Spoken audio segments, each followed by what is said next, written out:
जय माताजी मित्रों, मारी चेनल ममतानी रसोई में तमारुं स्वागत है।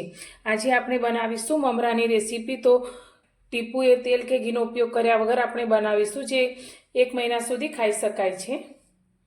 गैस पर आपणे एक मोटी जाडा तळियावाળી कढ़ाईने गरम करवा माटे राखी छे। तो तेनी अंदर अत्यारे आपणे अर्धी वाटकी जेटલું पाणी लईशुं। हवे पाणीने आपणे सारी रीते गरम थवा दईशुं। पाणी आपणું गरम થઈ ગયું છે। તો હવે તેની અંદર અત્યારે મેં 2 વાટકી જેટલો ઝીણો સમારેલો ગોળ લીધો છે, તે અંદર લઈ લઈશું।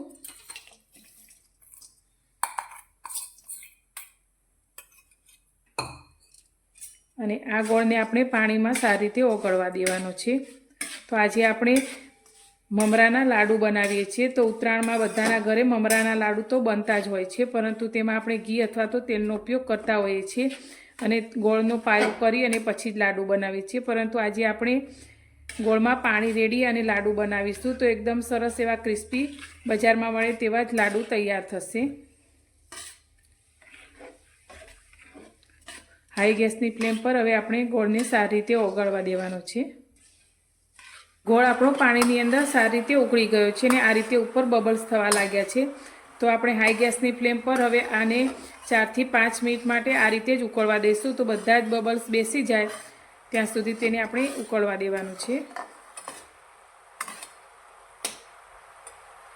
4 મિનિટ જેટલો સમય થયો છે ને તમે જોઈ શકો છો ગોળનો કલર આપણો પહેલાં કરતાં બદલાઈ ગયો છે અને બબલ્સ પણ નીચે બેસી ગયા છે। તો હવે આપણે એક વાટકીમાં થોડું પાણી લઈશું અને થોડો ગોળ આ રીતે પાણીની અંદર લઈશું।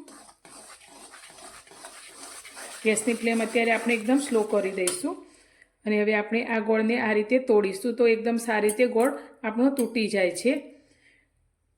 તો હવે આપણે ગેસની ફ્લેમને અત્યારે બંધ કરી દઈશું અને મમરા જે લીધા છે તેને એડ કરી અને મિક્સ કરીશું।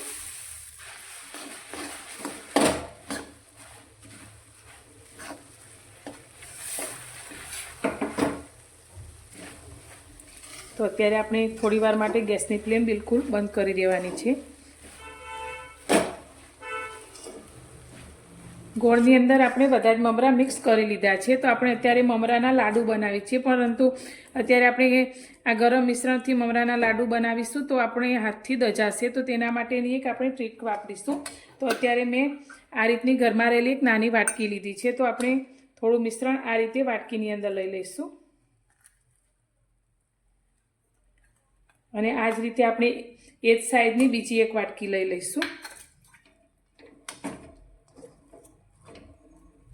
અને તેમાં પણ આ રીતે આપણે ભરી લઈશું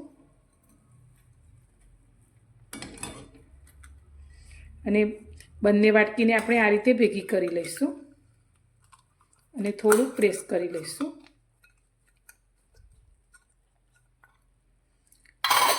તો જરા પણ હાથથી દજાય નહીં તે રીતે આપણે આ રીતે મમરાનો લાડુ બનીને તૈયાર થઈ ગયો છે। તો આ જ રીતે આપણે બધા જ લાડુ બનાવી લઈશું। તો મિત્રો મેં બધા જ લાડુ બનાવીને તૈયાર કરી લીધા છે। તો આપણે ફક્ત આ રીતે એક નાની વાટકીની મદદથી જરા પણ દજાય નહીં તે રીતે એકદમ સરસ એવા ગોળ લાડુ બનાવીને તૈયાર કરી લીધા છે।